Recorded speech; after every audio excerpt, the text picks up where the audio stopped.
Now, tell me about the last of the 7 principles. The last principle is caution. Next to the habit of drifting, the most dangerous human trait is the lack of caution.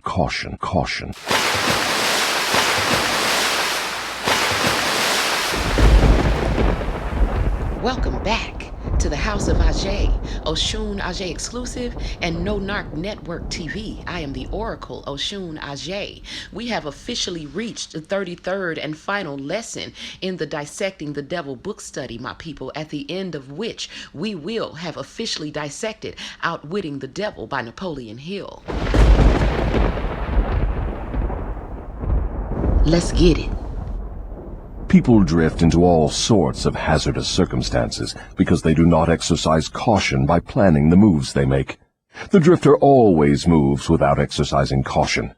He acts first and thinks later, if at all. So the drifter always moves without exercising caution, okay? Acting first and thinking later. This would explain the phenomenon of ghosting. Hello everyone, and welcome back to my channel. If you are new here, welcome. Thank you so much for your subscription and stopping by. So today's video is about ghosting and the silent treatment. So the silent treatment is the narcissist, they see it as an opportunity to inflict psychological warfare on you. So what they're trying to do when the narcissist ghosts you and when they give you the silent treatment, there's many reasons behind it, but I'm going to give you the main reasons. So it's to teach you how to behave. So if you say this to them, or it's their way of saying, if you say this, if you do this to me, this is what's going to happen. So it's a form of psychological manipulative technique that the narcissist uses, and it's a form of punishment, psychological punishment. So they'll be like, how dare you accuse me? Even though 99.9% of the time they are guilty, they still want to tell you, don't challenge me, this is what's going to happen. Bottom line, they're basically saying that this is what's going to happen. So you're constantly being threatened with abandonment anytime you ask them to acknowledge their unacceptable behavior. So they want you to suffer. And they get narcissistic supply from your pain. They don't want to face the consequences or, deal with the emotional discomfort. They will never give you closure. They will just ghost you out of thin air. You won't get a phone call, no text message, nothing. They don't care about your feelings. They lack empathy and remorse. So the narcissists, they don't take any accountability for their wrongdoings. They're like basically trying to say, do not question me or my bad behavior. Because if you do, you won't get any text messages, phone calls, nothing. It'll be like they just fell off the face of the earth. So in order for ghosting to be effective, the narcissist depends on you being codependent. The abandonment is a repetitive cycle of behavior that they repeat each time you try to check them about their bad behavior.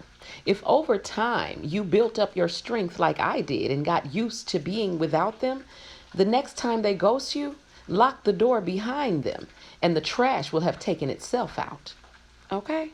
He does not choose his friends.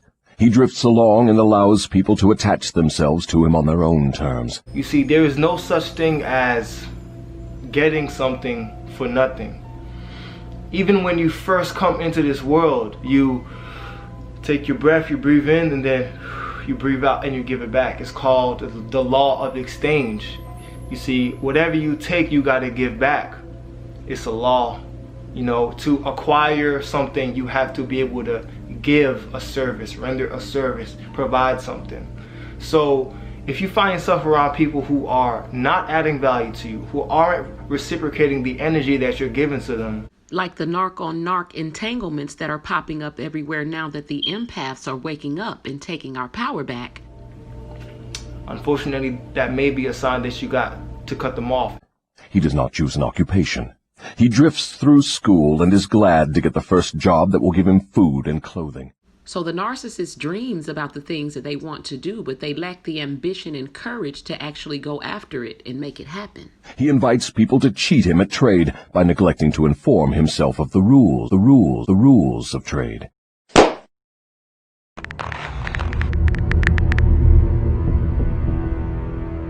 If your ultimate goal is to be famous, then you're gonna do a lot to get there, like sign your name in blood in a contract with the devil.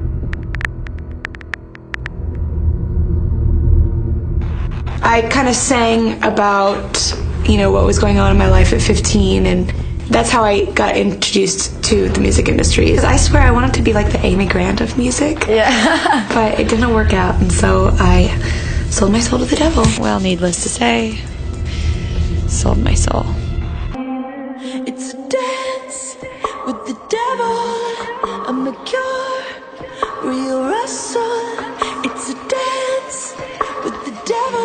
I'm trapped. If I can go back, I never would have rapped. I sold my soul to the devil, I'll never get it back. I just want to leave. Do you record while the bus is moving, or does it have to come to a stop? Yeah, well, sometimes they don't want to, and they're, Gaga, we can't get, the frequency's weird, and, it's sounding a little bit strange, and I'm like, if you don't get this right now, I swear to Lucifer, I'm gonna, I get a little bit mad. I sold my soul to the devil. I know it's a crappy deal. Lisa came with a few toys like a Happy Meal. Why is your hand over your eye? Because I'm a devil worshiper. What are you talking about? Alright, well, I have tickets to see the devil worshiper. Roman is a crazy boy who lives in me, and he says the things that I don't want to say. He was born, just a few months ago. I think he was born out of rage. He was conceived in rage, so he bashes everyone. He threatens to beat people, and he's violent. That must be nice to have like an ignorant loudmouth who you can just sort of blame every... He wants to be blamed. I don't want to blame him. I ask him to leave, but he can't. He's here for a reason. People have brought him out. People conjured him up. Now he won't leave. I never listened to Nicki Minaj, so that's no loss.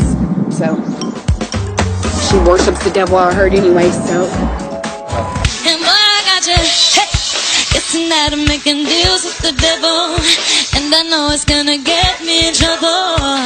I gave into the fire, I know I should have fought it, at least I'm being honest. I know that this is my fault, I should have been more careful. The devil's got them to me, the business. Baby, I'm about to make die for you, die for you. I sell my soul to the devil. You're still out here doing these songs, you're still on tour. I do, but I don't take it for granted. Why do you still do it? Why are you still out here? Well, it goes back to the destiny thing. I made a bargain with it, a long time ago, and I'm holding up my end. What was your bargain? To get where I am now. Should I ask who you made the bargain with? with the chief commander. On this earth? And on this earth, and then in a world we can't see.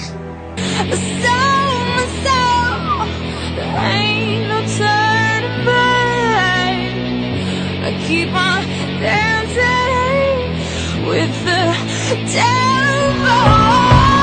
You and I made a deal. I was young and shit got real. We've been through hell and back. Oh, he's got my mind. He's got my soul. Mama, he won't let me go. Selling my soul for material wishes, fast cars and bitches. In my cola business, I sold my soul. Dear God, I wonder can you save me? I can't die, my boo-boo's about to have my baby.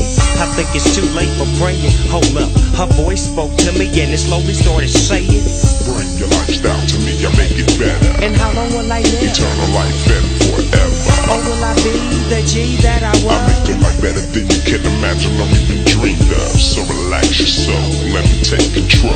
Close your eyes, my soul. My eyes are closed. I met the devil in God's country. You know, and it's not so much who, it's what, you know, what happens and the things that the devil does. It's not so much a person, even though he acts through people. You know, you can't call one person the devil. Joe Arpaio? You know, you can't call any one person the devil. You can't do that because no one person has enough power to be the devil. You know?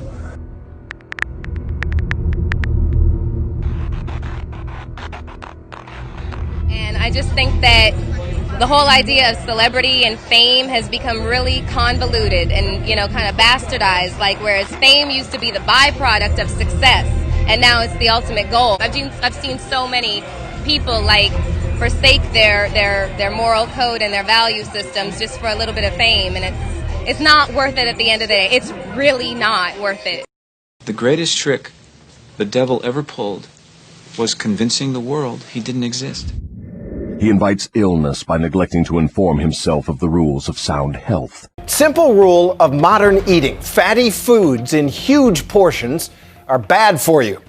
But you're about to enter a dietary twilight zone, a restaurant that makes the potentially harmful nature of its food a selling point. Its name, get this, the Heart Attack Grill. And they do bring a certain whimsical comedy to serving up giant versions of meals that have been American favorites for generations. But as Ryan Owen explains, beyond the comedy are some very real health concerns.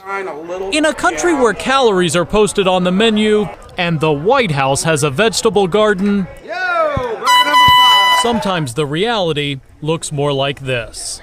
This monument to greasy gluttony is called the Heart Attack Grill. PBR. It's a sort of hospital-themed Hooters located in Chandler, Arizona, a suburb of Phoenix. We have full sugar Mexican Coke. Get your arms in over here. Every customer must wear a hospital gown.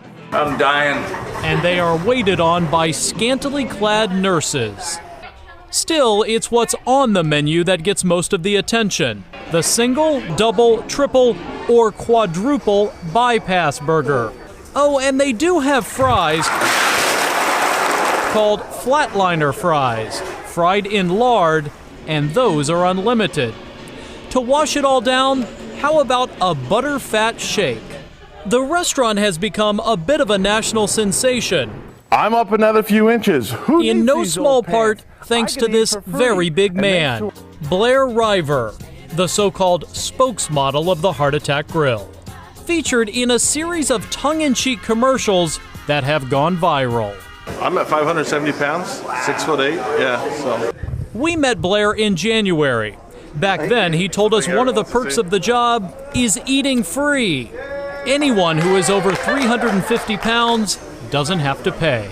I'm big, you know what I mean? And so why not? I don't eat here every day, so why not have fun with it and go with it as long as I can? Sadly, we now know how long that was. Blair died last week at the age of 29. His family says the cause of death was pneumonia. The CDC says every year, 112,000 deaths can be linked to obesity. When your spokesperson drops dead at the age of 29, and he's morbidly obese by anybody's estimation, don't you have a problem? Absolutely. Who wouldn't? John Basso owns the Heart Attack Grill. As part of the act, he dresses up like a doctor. Every single person cared about Blair. Had he have been thinner, he most probably would have survived that pneumonia. And that's a hard fact that I'm not here to deny. There's an argument to be made that you used this guy during his life, and that now you are very morbidly using his death to continue to promote your restaurant. I absolutely agree. And in a very sick way, his death has gotten the message out further. So this man's death has not given you pause at all? Zero pause. For a man who is making an awful lot of money serving up artery-clogging burgers, Basso has a most unusual justification that America needs shock therapy to cure its obesity epidemic. He says he tried other messages. He once owned a chain of Jenny Craig weight loss centers and several personal training studios. I hope that every single person out there comes in and buys a hamburger and a t-shirt from me. But you know what? I am saying loudly and as clearly as any business in America can, this is dangerous. So you're trying to send the message about health concerns as clearly and loudly as you possibly can, yet you still hope that everyone comes in, ignores your loud and clear message about your burgers being dangerous, and you hope that they still buy the burgers from you. Oh, he's using it as a marketing tool. I mean, the word that just leaps to mind is hypocrisy. The greatest trick the devil ever pulled was convincing the world he didn't exist. He invites poverty by neglecting to protect himself against the environmental influences of the poverty-stricken. This is like a little cubby hole, a great little place for someone who is homeless and wants to use dope. Due to my addiction, I've been homeless many times. There was a night I slept right here in front of this building because there was a light on, and I could hide myself from the road. You have nobody to trust, no one to run to. You kind of got to sleep with one eye open. People will rob you. There's people that get stabbed here all the time. Everybody's using everybody. Everybody's hurting somebody. And eventually, sometimes it can end in someone killing another person. There's been many times that I've walked the streets late at night and someone would grab me. I can't believe that I got out of it. I do a lot of trading. I find stuff or people and donate it or trade it for cash or, lump some dope, whatever. This is a dumpster, for example. I look in here and sometimes I'll just fill the bag. There's some good finds in here. I'd actually like to put a suit on and jump in here. And I would, I'm not afraid. That looks like purses. And I'm gonna grab it. They might not be all purses, but there's definitely a purse in here. Look at that, brand new spanking purse. I've become addicted, I look forward to it. It's like treasure hunting. I find treasures. People call it dumpster diving, I call it treasure hunting. The garbage cans here are packed. People throw away everything.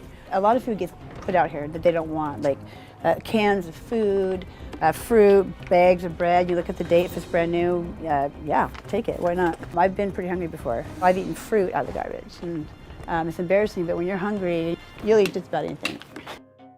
He invites failure at every step he takes by neglecting to exercise the caution to observe what causes people to fail. For example, if they watch their narcissist father terrorize the whole family during their childhood, and they didn't learn from their father's mistakes, they will grow up and repeat those mistakes, ultimately creating the same sort of environments in their own lives.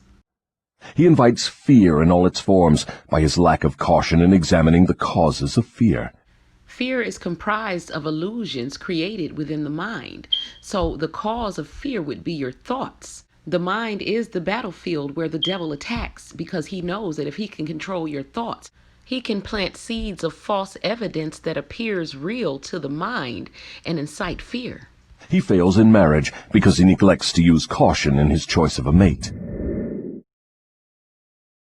And he uses still less caution in his methods of relating himself to her after marriage. Treat me like shit! I don't treat you like shit, Doug. I've been trying to get you to get help with me. Over and over, I want us to get help. Everybody else thinks it's you. No, they don't. Yeah, they actually fucking do. What you're doing right now is abusive. I've told you 3 or 4 times. What you're doing is not. What you're doing is. I'm not screaming at you or putting you down. I'm asking you to go away and calm down. Go away and calm down. You've had too much pride. You need to go away, calm down, give your head a shake, and sign us up for marriage counseling like I asked. That is going to be a nightmare for you. But any counselor that would have talked to you would have said, you need more counseling. I'm glad that that's what you think, but all you're proving is that it's over. I give a shit about your feelings. Kelly, Doug! A lot. The police are on their way and I'd like you to leave. Car. Cops on me? Again? Yeah, because I'm locked in the bathroom and I'm scared of you. I'm not leaving off with stuff, so I'm... Well, then grab your stuff and get going. That's gonna take a while. He loses his friends or converts them into enemies by his lack of caution in relating himself to them on the proper basis. If I'm a pussy, what are you? With your rock career that went nowhere, that's what you're mad at the world, pussy. Oh, I'm mad at the world? You're mad at the world, pussy. Damn.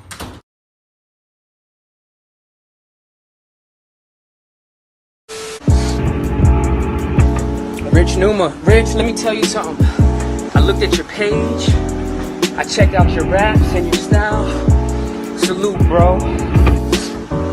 Salute, bro. Rich Numa, salute, salute. Your craft, salute your work. I see you be getting busy, man. Keep doing your thing, bro. Keep doing your thing. Are all people lacking in caution? No, only those who have acquired the habit of drifting. The non-drifter always uses caution. Almost done. Smell good, don't they? Yeah. I'd ask you to sit down, but you're not going to anyway. And don't worry about the vase. What vase? That vase. I'm sorry. I said don't worry about it. I'll get one of my kids to fix it. How did you know? Oh, what's really going to bake your noodle later on is, would you still have broken it if I hadn't said anything?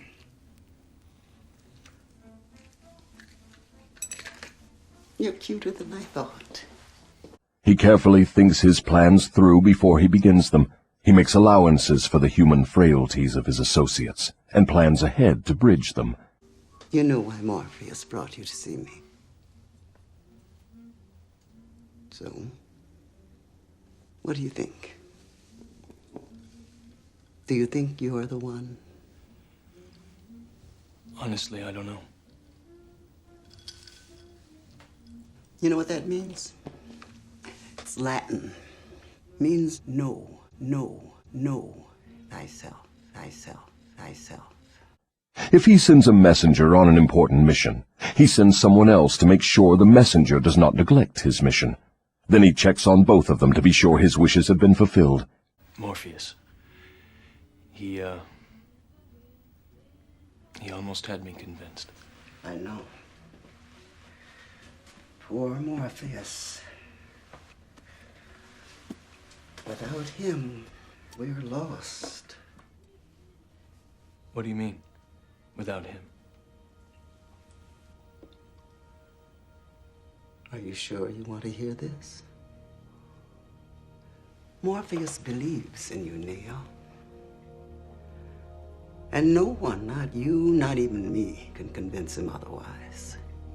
He believes it so blindly that he's going to sacrifice his life to save yours.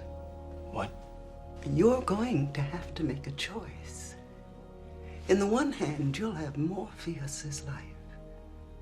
And in the other hand, you'll have your own. Here. Take a cookie.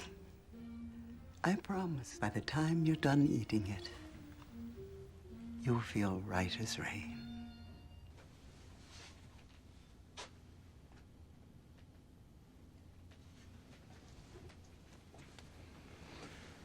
What was said was for you, and for you alone.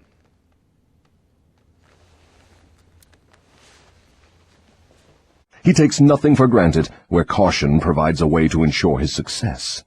Isn't over-caution as detrimental as lack of caution? There is no such thing as over-caution. What you call over-caution is an expression of fear. Fear and caution are two entirely different things. Don't people mistake fear for over-caution? Yes, that does sometimes happen. But the majority of people create for themselves far more disastrous hazards by total lack of the habit of caution than by over-caution. In what way may caution be used most advantageously? In the selection of one's associates, and in one's method of relating oneself to associates. They're inside. The reason for this is obvious. One's associates constitute the most important part of one's environment, and environmental influences determine whether one forms the habit of drifting, or becomes a non-drifter. The person who exercises due caution in the choice of associates never allows himself to be closely associated with any person who does not bring to him, through the association, some definite mental, spiritual, or economic benefit. Isn't that method of choosing associates selfish? It is sensible and leads to self-determination. It is the desire of every normal person to find material success and happiness. Nothing contributes more to one's success and happiness than carefully chosen associates. Caution in the selection of associates becomes, therefore, the duty of every person who wishes to become happy and successful. The drifter allows his closest associates to attach themselves to him on their own terms.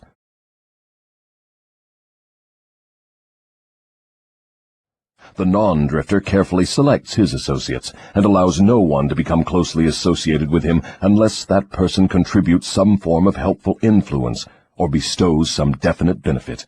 It never occurred to me that caution in the selection of friends had so definite a bearing on one's success or failure. Do all successful people exercise caution in the selection of all their associates, whether in business, social, or professional relationships? Without the exercise of caution in the choice of all associates, no one may be certain of success in any calling. On the other hand, lack of exercise of caution brings almost certain defeat in whatever one undertakes. So there's no way to ensure that you will be successful when you fail to exercise caution, but failing to exercise caution most definitely ensures that you will be defeated, okay? Summary. 3 things connected with my interview with the devil interest me most. These 3 factors interest me because they have been the most important influences in my own life, a fact which any listener of my story can easily discern. The 3 important factors are the habit of drifting, the law of hypnotic rhythm through which all habits are made permanent, and the element of time. Here is a trio of forces which hold inviolate the destinies of all men. The 3 take on a new and more important meaning when they are grouped and studied as a combined force. So what we've learned is that developing the habit of daydreaming or quote unquote drifting is giving the devil access to your mind, okay? And doing this over a certain period of time allows the law of hypnotic rhythm to take those thoughts, create a hypnotic pattern such as the one we see on the screen, thereby trapping you in a repetitive cycle of negative behaviors created by those thoughts. This loop of hypnotic rhythm is what comprises the internal environment of the mind of a narcissist. It takes but little imagination and scarcely any understanding of natural laws for one to see that most of the difficulties in which people find themselves are of their own making. Moreover, difficulties seldom are the outgrowth of immediate circumstances. They are generally the climax of a series of circumstances which have been consolidated through the habit of drifting and with the aid of time. In other words, disasters don't just happen as a result of an immediate circumstance that has happened. They usually are a result of thinking the same negative thoughts over a period of time, allowing those thoughts to affect your behavior, repeating those negative behaviors over and over again until they accumulate and ultimately end in disaster. Okay? Samuel Insull did not lose his $4 billion industrial empire as the result of the Depression. He began losing it long before the Depression, when he became the victim of a group of women who flattered him into turning his talents from public utilities to grand opera. If ever a man in a high position in the financial world went down because of the power of drifting, hypnotic rhythm, and time, that man was Samuel Insull. I am writing from accurate knowledge of Mr. Insull and the cause of his troubles dating from the time that I served with him during the World War to the time of his ill-advised attempt to run away from himself. Henry Ford went through the same depression that swept Mr. Insull under, but Ford came out on top without a scratch. Do you want to know the reason? I'll tell you. Ford has the habit of not drifting on any subject. Time is Ford's friend, because he has formed the habit of using it in a positive, constructive manner, with the aid of thoughts of his own making, woven into plans of his own creation. Take any circumstance you wish. measure it with reference to its relationship to the habit of drifting, hypnotic rhythm, and time, and you may ascertain accurately the cause of all success and all failure. So if you grew up in a dysfunctional household, and the memories of what you saw growing up traumatized you, these are the negative thoughts and memories that the devil repeatedly pulls you back into when you give him access to your mind by drifting. Your emotional connection to the trauma is what gives those thoughts the power to be made manifest over and over again. Hence the loop of hypnotic rhythm. Okay? Franklin D. Roosevelt went into office with a bang during his first term. He had but one major purpose in mind, and that was very definite. It was to stop the stampede of fear and start people to thinking and talking in terms of business recovery instead of business depression. In carrying out that purpose, there was no drifting. The forces of the entire nation were consolidated and moved as one to help carry out the president's definite purpose. For the first time in the history of America, the newspapers of all political leanings, the churches of all denominations, the people of all races and colors, and the political organizations of all brands united themselves into one stupendous power for the sole purpose of helping the president restore faith and normal business relationships in the country. All because he was able to convince the people who were unconsciously co-creating this reality with him to change their minds. In a conference held between the president and a group of emergency advisors a few days after he went into office, I asked him what was his major problem. He replied, "It is not a question of majors and minors. We have but one problem, and that is to stop fear and supplant it with faith." Which is also my purpose for doing this book study.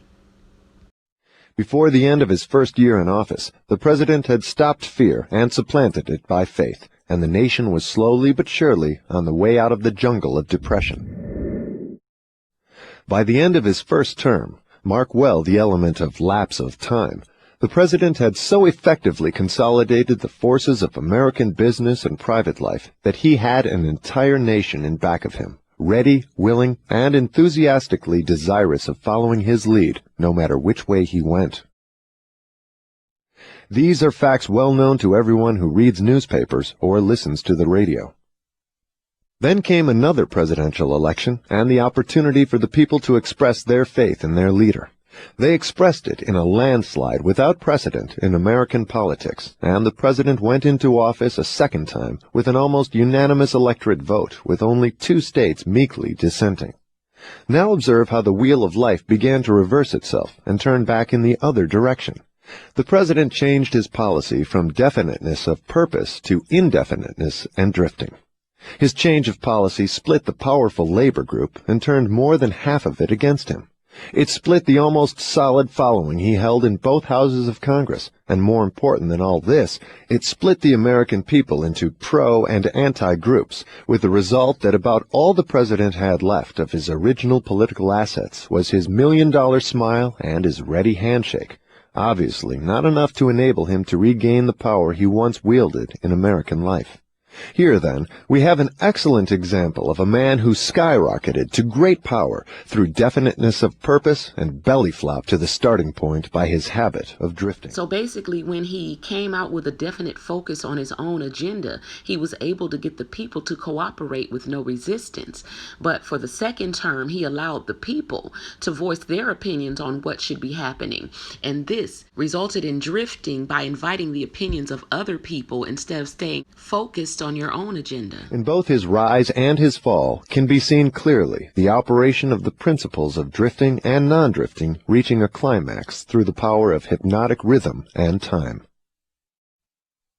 All my life, the devil had a dramatic story to tell of his dealings with me. He saw me drift in and out of scores of business opportunities for which many would have given a king's ransom. He saw me drifting in my policy of relating myself to others, particularly in my lack of caution in business dealings. The circumstance which saved me from fatal control of the law of hypnotic rhythm was the definiteness of purpose with which, at long last, I dedicated my entire life to the organization of a philosophy of individual achievement. That philosophy of individual achievement is apparent in his body of work aimed at helping individuals achieve success. I drifted at one time or another on all my minor whims and endeavors, but my drifting was offset by my major purpose, which was sufficient to restore my courage and start me once more in the quest of knowledge every time I was defeated in connection with my minor aims. I learned something of the hazardous nature of the habit of drifting while engaged in analyzing more than 25,000 people in connection with the organization of the law of success. These analyses showed that only 2 out of every 100 have a definite major aim in life. The other 98 were caught by the habit of drifting. So only 2% of the population has a definite purpose. So the rest of the society, like in my dream about the time of change, are subjected to drifting and thereby being possessed by the devil and caught up in hypnotic rhythm. Okay? It seems more than a coincidence that my analyses clearly corroborated the devil's claim that he controls 98 out of every 100 people because of their habit of drifting. Looking back over my own career, I can see clearly that I could have avoided the majority of the temporary defeats with which I met if I had been definitely following a plan for the attainment of my major purpose in life. Like this book study grew out of my definite purpose to slay the narc demon and to release the tight grip that he has over 98% of the minds of the people.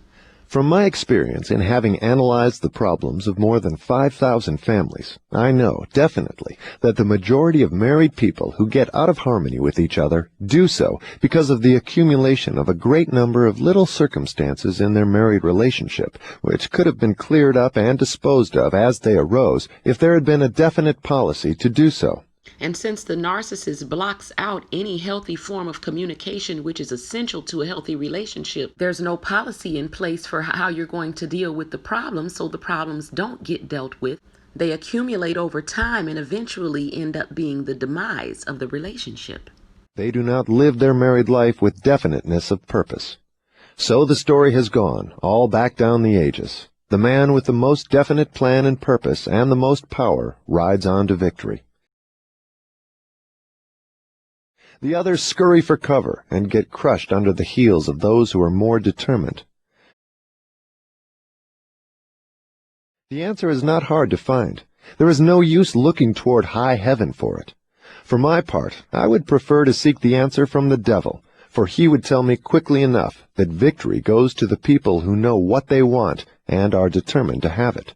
So victory is for those who set goals and remain focused on those goals until they have achieved them. They have mastered the habit of drifting. They have definite policies, definite plans, and definite objectives. Their opposition, which may outnumber them very greatly, has no chance against them, because the opposition has no plan, no purpose, no policy, except that of drifting along, hoping that something may turn up to help them. Those people are being used as pawns in the game being played by the devil. In those 3 brief sentences, you have the sum and the substance of the difference between success and failure, power and lack of it. We come now near to the end of our visit through this book. If we were to try to state in one brief sentence the most important part of that which I have tried to convey through the book, it would be something like this. One's dominating desires can be crystallized into their physical equivalents through definiteness of purpose, backed by definiteness of plans, with the aid of nature's law of hypnotic rhythm and time. In other words, thoughts become things when you have a definite goal. You have a definite focus on that goal. You have a plan for how you're going to achieve that goal. And over time, allowing hypnotic rhythm to make the thoughts of your goal permanent, those thoughts will affect your emotions, which is the energy and motion needed to push those goals from within the recesses of your mind out into material reality. Okay? There you have the positive phase of the philosophy of individual achievement I've tried to describe through this book, brought down to an irreducible minimum of brevity and simplicity. If you expand the philosophy for the purpose of adapting it to the circumstances of life, you find that it is as broad as life itself, that it covers all human relationships, all human thoughts, aims, and desires. So here we are, at the end of the strangest of all the thousands of interviews I have had with the great and the near great, over a period of 50 years of labor, in my search for the truths of life that lead to happiness and economic security. How strange indeed that after having had active cooperation from men such as Carnegie, Edison, and Ford, I should have been compelled, finally, to go to the devil for a working knowledge of the greatest of all the principles uncovered in my quest for truth. How strange that I was forced to experience poverty and failure and adversity in 100 forms before being given the privilege of understanding and using a law of nature which softens the thrust of these wicked weapons or wipes them out altogether. But the strangest of all this dramatic experience which life has provided me is the simplicity of the law through which, if I had understood it, I could have transmuted my desires into substantial form without having to undergo so many years of hardship and misery. And now that you understand it, you can transmute your desires into substantial form without having to go through so many years of hardship and misery. I find now, at the end of my interview with the devil, that I had been carrying in my own pockets the matches with which the fires of adversity were being touched off. And I find, too, that the water with which those fires were finally extinguished was at my command in great abundance. So the seeds of adversity as well as abundance already exist within your own mind and are effectively utilized according to the energy, frequency, and vibration of your own thoughts. I searched for the philosopher's lodestone with which failure may be converted into success, only to learn that both success and failure are the results of day-to-day evolutionary forces through which dominating thoughts are pieced together bit by bit and woven into the things we want or the things we do not want, according to the nature of those thoughts. How unfortunate that I did not understand this truth from the time that I reached the age of reason, for if I had understood it then, I might have been able to go around some of the hurdles I've been forced to jump as I walked through the valley of the shadow of life. Now that you have been given the understanding, you will be able to go around a lot of the hurdles that face you as you head towards your own goals. The story of my interview with the devil is now in your hands. The benefits you will receive from it will be in exact proportion to the thought it inspires in you. So the only way to benefit from what's being taught here is to allow the teachings to change the quality, the energy, frequency, and vibration of your thoughts. To benefit from listening to the interview, you need not agree with every portion of it. You have only to think and to reach your own conclusions concerning every part of it. How reasonable that is. My conclusion after paralleling the behavior of the narcissist alongside the behavior of the devil is that they are identical in nature, thereby proving my theory that narcissism is a form of demonic possession. And now that you have this very vital information, you are the judge and the jury and the attorney for both the prosecution and the defense. If you do not win your case, the loss and the cause thereof will be yours, yours, yours. And this ends the Dissecting the Devil book study, my people. We have officially dissected Outwitting the Devil by Napoleon Hill. I do hope that everything that has been learned during the study will benefit you going forward, providing you with the tools necessary to know how to avoid interacting with the narc demon and to more easily achieve your personal goals. There were 33 lessons total, 33 being the number of the master builder.